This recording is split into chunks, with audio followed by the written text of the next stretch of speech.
I have a young patient in her early 30s who got into credit card debt. And this is a young woman who makes less than $30,000 a year, but she's developed a very large credit card bill.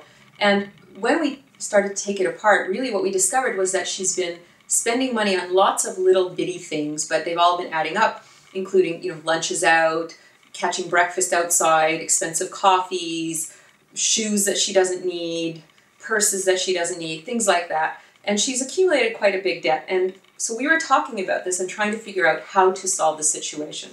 And if we're going to apply ruthless compassion to the situation, it's, again, the two sides, the ruthlessness and the compassion. In terms of the ruthlessness, we have to look at why she's spending money that she really knows she doesn't have. If she were to be ruthless about it, she would see that she wants to believe that she has more than she has. She wants to have the lifestyle of having more money.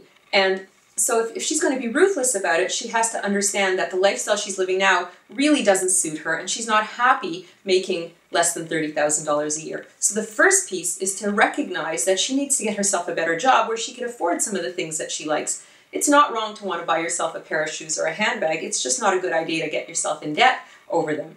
So the first piece is the ruthlessness, understanding the situation that she's in is not suiting her, and she needs to have a little bit more money for the lifestyle that she likes. In terms of the compassion, it's to understand that perhaps in her childhood she didn't get what she needed emotionally, and she's using these shopping purchases to compensate for some of the things that are missing emotionally in her life, and that it's not a good idea to use spending or shopping or even eating to make up for what's missing in your life, because it's not going to do it. If you have emotional needs, if you need emotional healing, you need to address those things directly. No amount of handbags or shoes or pizza or ice cream are going to actually fill up that need.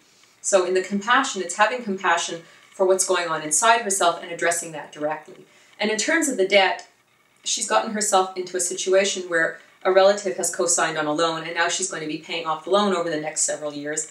And that's one solution. Another solution is to talk to a credit counselor and see what other options they could give her. But the most important thing is that she's taken responsibility for this. She's not spending money wildly anymore. She's paying attention to what she's spending. And she's also starting to pay attention to what's going on emotionally so that she's no longer using her shopping to compensate for what's going on inside of her.